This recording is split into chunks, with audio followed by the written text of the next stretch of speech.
आपला रंग गोरा असेल तर आपल्याला डार्क कलरची कोणतीही साडी सहज उठून दिसू शकते. पण आपला स्किन टोन थोडा सावळ्या रंगाकडे जाणारा असेल तर आपल्याला साडीच्या रंगाची निवड करताना विशेष लक्ष द्यावं लागेल. सावळ्या रंगावर कोणते रंग खुलून दिसतील याबाबत तुमच्या मनात प्रश्न आला असेल तर आज आपण असे काही रंग समजून घेऊयात जे घातल्यावर तुमचा स्किन टोन सावळा असूनही तुमचे सौंदर्य खुलून दिसेल. सावळ्या रंगाला पूरक असे काही रंग असतात जे योग्य पद्धतीने कॅरी केले तर नक्कीच तुम्ही सुंदर दिसू शकता. नंबर 1, गोल्डन कलरची साडी.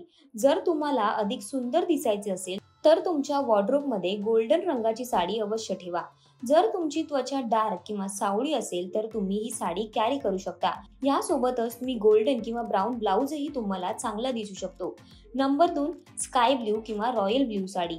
सावळ्या रंगाच्या महिलांनी या कलरची स्काय ब्ल्यू किंवा रॉयल ब्ल्यू साडी नेसली तर ती खूपच छान दिसेल आणि उठूनही दिसेल. जर तुम्हाला साडीमध्ये कम्फर्टेबल वाटत नसेल तर तुम्ही या रंगाचा सूटही घालू शकता. नंबर 3, पीच कलरची साडी.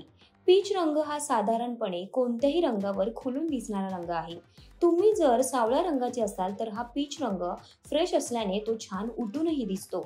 Number 4, cream colour. ज्या महिलांची स्किन डार्क किंवा सावळी आहे त्यांना क्रीम कलरची साडी खूपच चांगली दिसते. तुम्ही तुमच्या वॉर्डरोबमध्ये डार्क क्रीम किंवा ऑफ व्हाईट कलरची साडी ठेवू शकता. या रंगाची साडी तुम्ही सिल्क, कॉटन किंवा नेट फॅब्रिक मध्येही खरेदी करू शकता. नंबर 5, केशरी रंगाची साडी. केशरी रंगात अनेक छटा दिसत असल्या तरी डार्क स्किनवर लाईट केशरी रंग खूपच छान आणि उठून दिसतो. यासोबतच या रंगाचा अनारकली सूटही खूप छान दिसतो. अशा केशरी रंगाची साडी तुमच्याकडे असायलाच हवी. नंबर 6, पिवळा रंग. हळदीसारखा पिवळा रंग सावळ्या स्किनवर खूपच छान दिसतो. या रंगामुळे तुमचा चेहरा देखील उठून दिसतो. नंबर 7, लाल रंगाची साडी. भडक लाल रंग नाही पण गुलाबी रंगाकडे जाणारा लालसर रंग सावळ्या रंगावर खूपच सुंदर आणि खुलून दिसतो. या रंगाच्या चेहऱ्यावर चांगल्या प्रकारे रिफ्लेक्शन येत असल्याने हा रंग तुम्ही नक्कीच ट्राय करू शकता. तुम्हाला हा व्हिडिओ कसा वाटला हे कमेंट करून नक्की कळवा आणि अशाच नवनवीन आणि माहितीपूर्ण व्हिडिओसाठी माय महानगर मानिनीला जरूर सबस्क्राईब करा.